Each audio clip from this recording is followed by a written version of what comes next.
Well, here we are, horror fanatics, mere days to Halloween. Sadly, it's shaping up to be a pretty lackluster one for many, many circumstances that I don't think I really need to go into. Nonetheless, it is time for me to review a Halloween flick.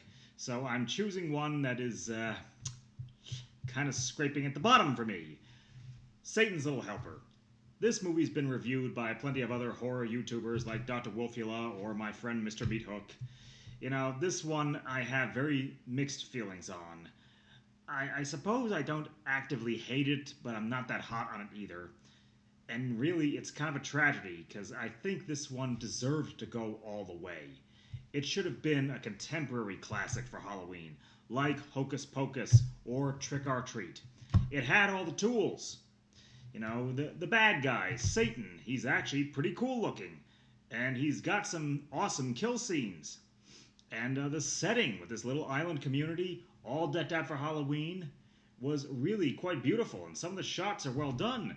It evokes the spirit of those, you know, like children's classics, like, again, Hocus Pocus, or like Ernest Scared Stupid, where the whole town is decked out. But it's weighed down by some really god-awful writing. And with the actors, I really can't make up my mind if they were decent actors who just didn't give a shit because they knew what kind of flick this was, or if they're all lousy actors who were trying way too hard to compensate. And probably it's somewhere in between. The biggest drawback by far being the fact that all of our characters are such total dumbasses. The biggest of all being our main character, Dougie, the little boy who becomes convinced that our film's villain, Satan, is the character from his favorite video game, Satan's Little Helper. Even though he doesn't look a fucking thing like in the stinking game. To say nothing of the fact that Dougie keeps thinking every time Satan trashes someone in incredibly graphic style, oh, it's all in good fun, it's all part of the game. Look, this kid makes the kid from the Babadook look downright tolerable. I mean, I know you can't put too much pressure on a child actor. They're still learning, they're still young. But, Jesus Christ, was this awful.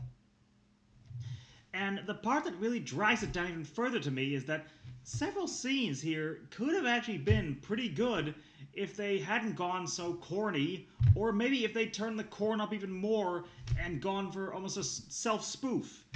Take, for instance, the scene where Satan beats up the boyfriend.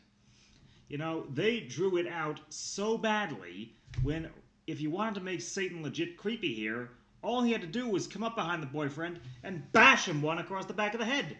Instead, no, they go for the Mike Tyson's punch-out route of pow, pow, pow, knee to the face, pow, pow, pow, head to the wall. Let's face it, you beat any real person up like that, they're dead.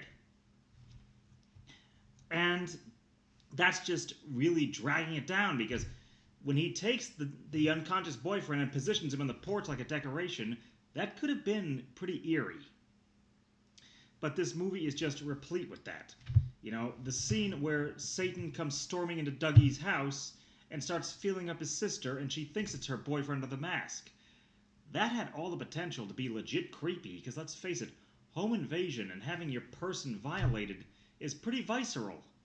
But they did it in the dumbest way possible, with the girl acting so brain-dead oblivious.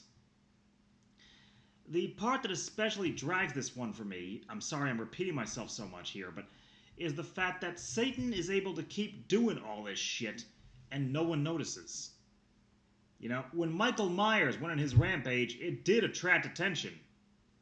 You know, eventually counselors began to notice that Jason was killing their friends off. But with Satan, somehow, he gets away with it up until the very last minute.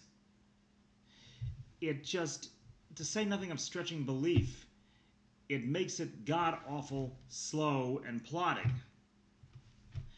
And like I said, it's just such a pity, because with all the tools this had in its favor, this could have been great. You know, they could have gone the trick-or-treat route and had Satan killing people in thematic ways that evoke the spirit of Halloween, like You didn't hand out candy. Hey, don't you smash that jack-o'-lantern. They could have gone that route, and I think it would have worked so much better.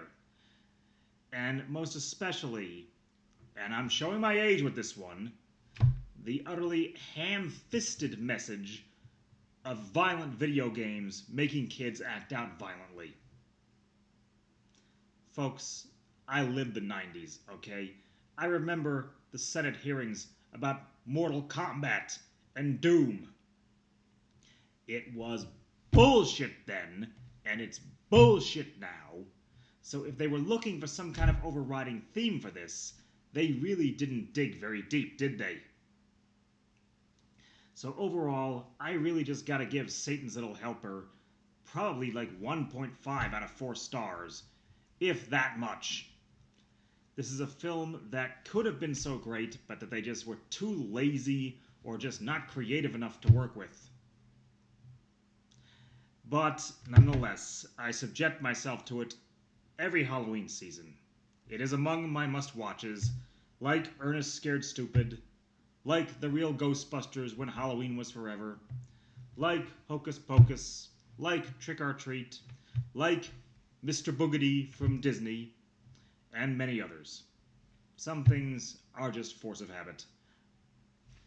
This has been my personal take on Satan's Little Helper. If you agree with me or disagree, let me know in the comments section. I'm always up for discussion. We've still got a few days to go to Halloween here, folks, so please do what you can to help make this good for the little ones. Wear your mask, wash your hands, keep your distance. Please don't give up on Halloween just because of all this adversity. We need things to cling to. This has been the Nightmare Nerd review of Satan's Little Helper, and I'll see you next time.